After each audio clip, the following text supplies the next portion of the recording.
YouTube. So I've been getting a few questions on Amino recently about how I use GarageBand to make songs and stuff.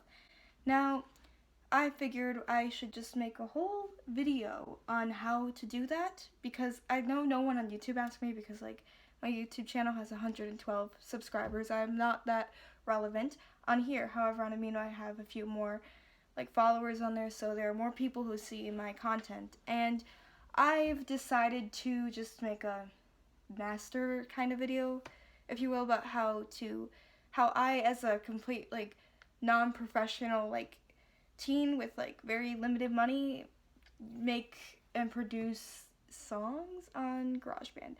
I say produce, but I am not a professional in any way. And by produce, I mean taking a song I've already created and putting it onto GarageBand. Now, sometimes I will play around with GarageBand and I'll make a song up as I go, but those never turn out quite as good. So I try to use a song that I've already come up with. So this video is not how to write a song. If any of you would like that, please let me know. But this video is more on just how I take an existing song and beef it up in GarageBand, and some tips I have. So, first of all, the equipment I have, I should probably get started with. I do not use the microphone connected to the laptop to record because it sucks. It's my Yeti mic that I've had for years. I did not originally buy it for singing videos, but it turned out that it just kind of worked well for them, so now I do. So if you don't have a Yeti mic, I suggest any kind of mic really would do better, even your phone. If you can record on your phone somehow, that would work. But what I do is I use this bad boy right here and a cord. That's the equipment and the laptop. Now, Apple products have GarageBand. I don't think Windows products do, so I stick to my Mac. If you don't have a Mac, or if you don't have GarageBand, this video probably isn't for you.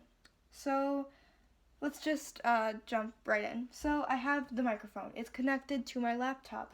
So, it's a handy pair of headphones. You probably need headphones if you plan on recording. Now, if you plan on just making an instrumental on GarageBand, I wish you luck because the instrument sounds are a little tricky to deal with sometimes, but it can be done. So, yeah. So, I'm going to go into GarageBand.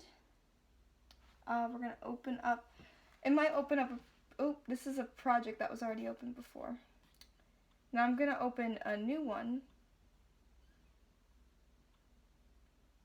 So, we have GarageBand open. I'm going to select empty project. Now, I'm sorry about this poor quality. I don't have a way to record my screen. If they come into my room right now and bother me.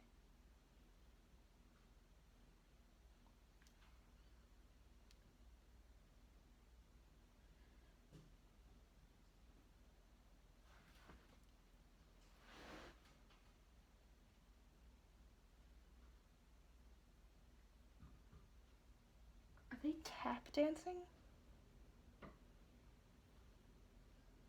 Alright, so normally I start with picking an instrument. Now, I don't have a song right now to produce on here, but I'm going to go through the steps I do when I do have one. So there isn't going to be a sample song, but there will be explanation, so yeah. So you're going to want to start with picking your tempo. Why are the...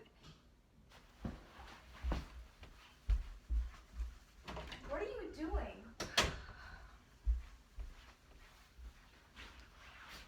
Sorry about that interruption. Let's jump back into the video. So you're going to want to start with picking a tempo, which I did. Oh wait, you can't hear it. So I'm not going to record a voice thing yet, so I'm going to unplug my Yeti mic so you can hear everything. So yeah. You're going to want to pick a tempo. Now, if you have a melody in your head, if you don't know how to do that, here's the thing. If your song, however it sounds, if your song's let's go with the ABCs, A, B, C, D, E, F, G, H, I, J, K, L, M, N, P. If it's A, B, C, D, E, F, G, H, I, J, K, L, M, N, P, then try to find the tempo that works best.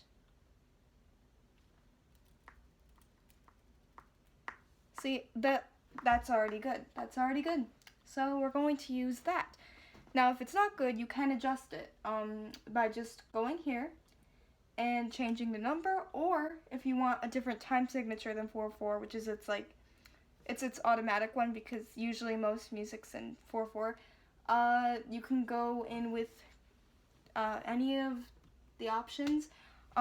So if you don't know what a time signature is, this isn't the kind of video for you then. If you want me to go into music theory, basic music theory, is that what it'd be called? I guess so. Then I can make a video on that, but this isn't that video. So pick your time signature and pick your tempo. Once you do that, you're going to want to decide what instrument to use. Normally I go with the piano because it's how I plunk out the notes for a song and decide how I'm going to put it into GarageBand. Now, you can like type on your keyboard and play. That's what I normally do. To do that, you go to Window and Show Musical Typing. Right now, I would say Hide Musical Typing because it's showed. So yeah. Once you can do that, if you don't want to use the piano, you can pick any instrument you want, any instrument your heart desires. However, the instruments on GarageBand are not all that great sounding. They sound like they're definitely electronic, and that's to be expected. It's all completely like a computer. So what works best is always a live recording of an instrument, if we're being honest here.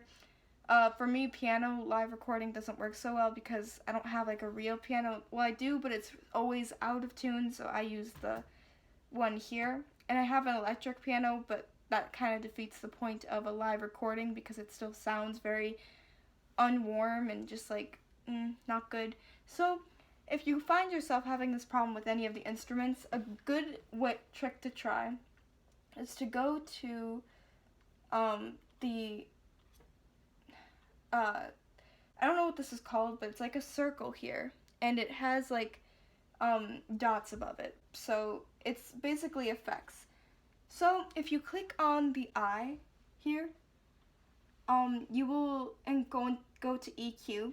You will find a setting thing.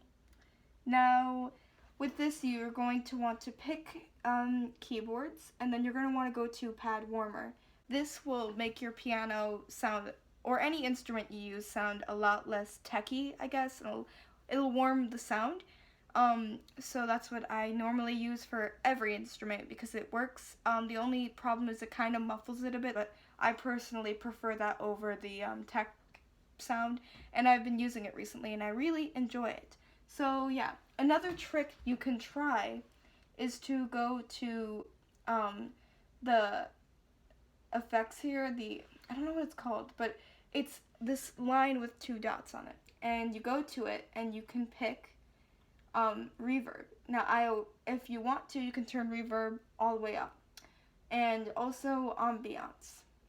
Those are my go-to effects to make it sound, to hide how it's not professional at all because it sounds echoey and stuff. Now, this doesn't work for every song, so I don't always do this. In fact, sometimes I'll like use a little bit of it just to like help, but I try not to use too much of it.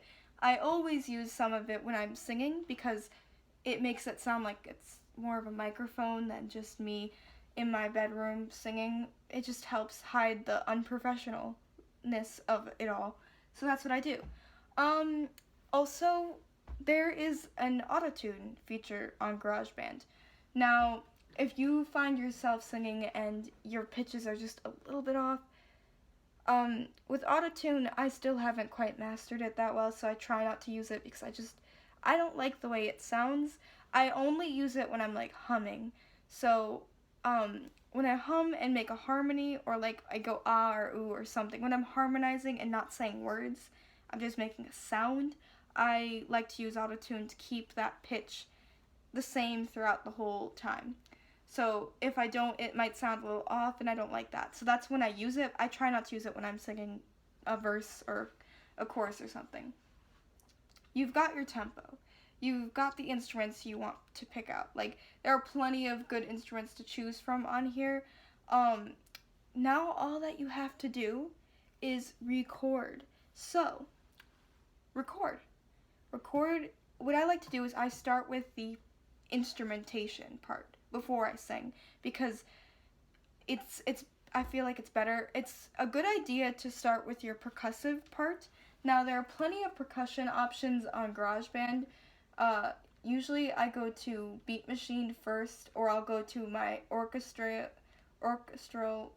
percussion kit, and it works too.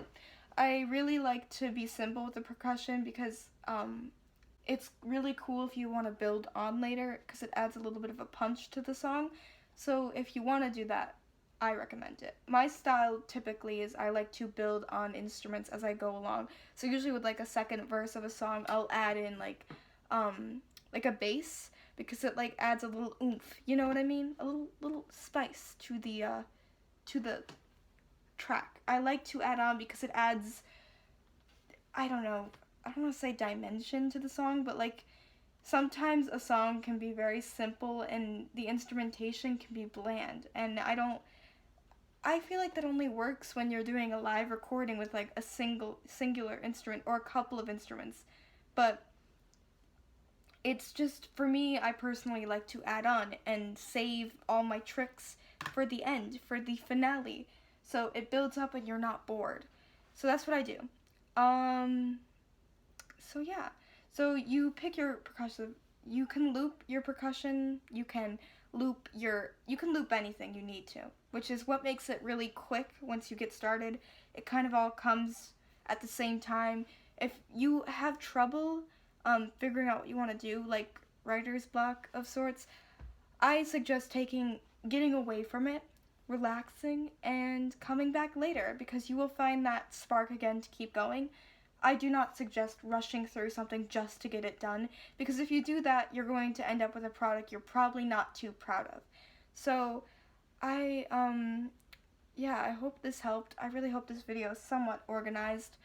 Uh, please let me know if this actually helped you at all. Yeah.